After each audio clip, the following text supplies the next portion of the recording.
Yeah, we got a great question to start us off from Ramona. It says, almost every financial person I listen to says that buying a home is one of the best ways to build wealth. But for me, at least right now, renting is so much cheaper. Wouldn't it be better to just rent and invest the difference? This is kind of a common thread in questions that we're seeing in this current climate. So what do you guys have to say?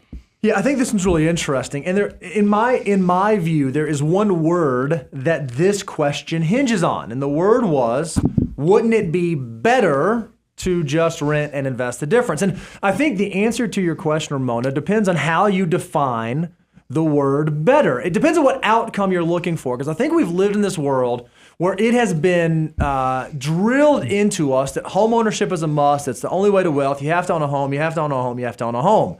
And while there are amazing and wonderful benefits to home ownership, if owning a home is not part of the goals that you have or the desires that you have or doesn't make sense for your unique situation, it may in fact not be the best decision for you, especially in an environment where home prices have skyrocketed and interest rates are super, super high. So I think a lot of young people especially, they feel this pressure. I have to buy a home. I have to buy a home. I have to buy a home.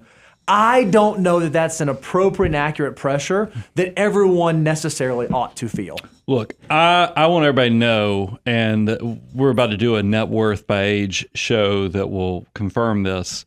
Unfortunately, most Americans' net worth is tied into their home net worth, their home ownership, I should say, the equity in their house.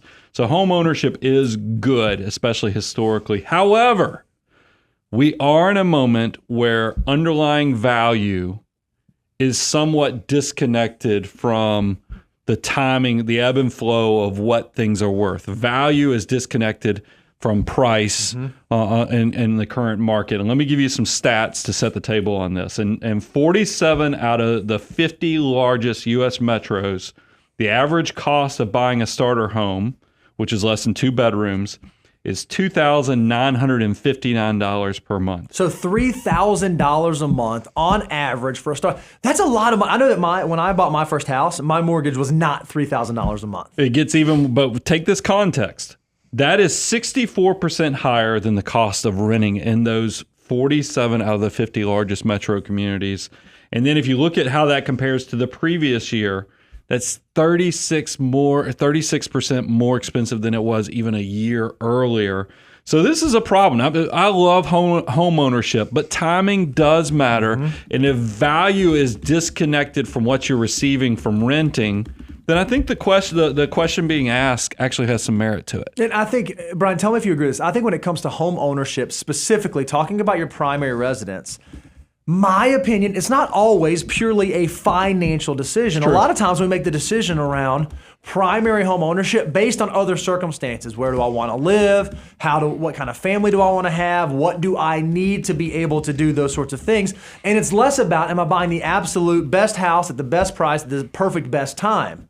But even inside of that construct, you can still make wise decisions when it comes to buying a home, or you can feel justified saying, hey, maybe homeownership's not for me. Or maybe in this season and station of my life right now, I don't think that I have to go out and buy a home right now today. Well, I think, look, I want to make sure we're very clear on this. A lot of times, because I don't want people to get confused in the fact that, because we talk about don't try to time the stock market. And timing financial markets can be tough, especially if you look at like the S&P 500. The majority of the time, markets, when they get crushed, they have what's called V-shaped recoveries, meaning that you'll hit the bottom and then this thing will spring up. And pretty much the energy is directly impacted by the rubber band effect of how fast it goes down is also impacts how fast it goes up. Well, the problem with real estate is that there are more cycles where it's called a U-shaped recovery, meaning that you can see where things will kind of level out even in a bottom for a while. And that does allow you to kind of think more long-term. And this is, let me give you some old man advice here. I have found there's moments in my life where I've been like at a friend's parents' place, or I've been out on, on a vacation. You're like, man, I feel like I'm never going to be able to afford this. And then you find out, and fast forward, and we go through another economic cycle, and then all of a sudden there's a window where things become affordable. and you remember that feeling of helplessness that you had. So this is how this all comes together, is that just like Bo said, homeownership can go beyond your net worth statement, and it can be more of what you need as a good use asset to raise your family.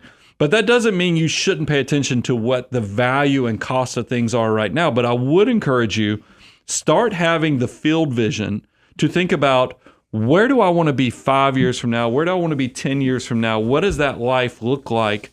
So that when I see the area I want to live in, when I see the type of house I want to live in, I make note and start doing the homework to figure out, this is the plan, this is the dream. Now, how do I get the nuts and bolts of the analytics to line up to where I do it? And what I have found is, I've had this happen to me multiple times.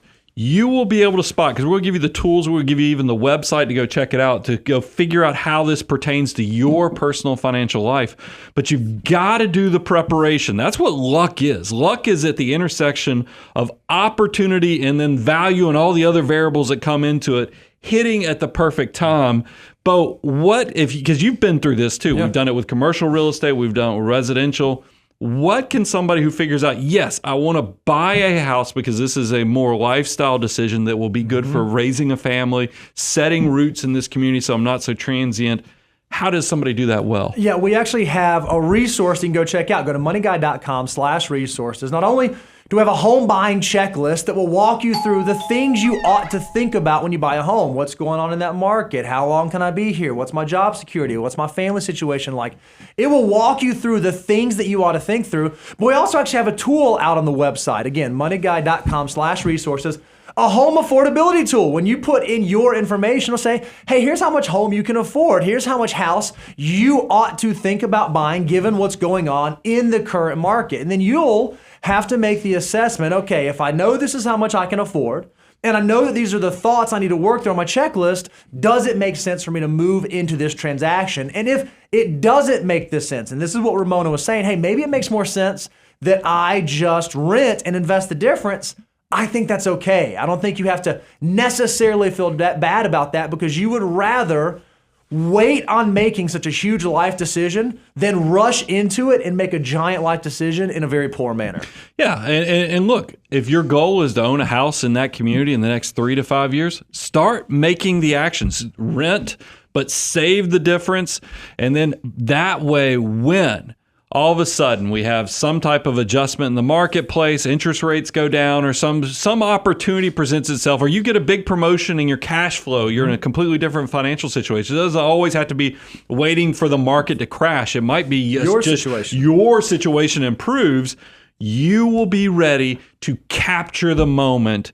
And then everybody will go, man, how are you so good at choosing? It's because I did my homework. If you guys can understand, the discipline that goes into deferred gratification is also the discipline that goes into beginning with the end in mind, so that you know all the variables that go into making big life decisions and navigating them well. Love it.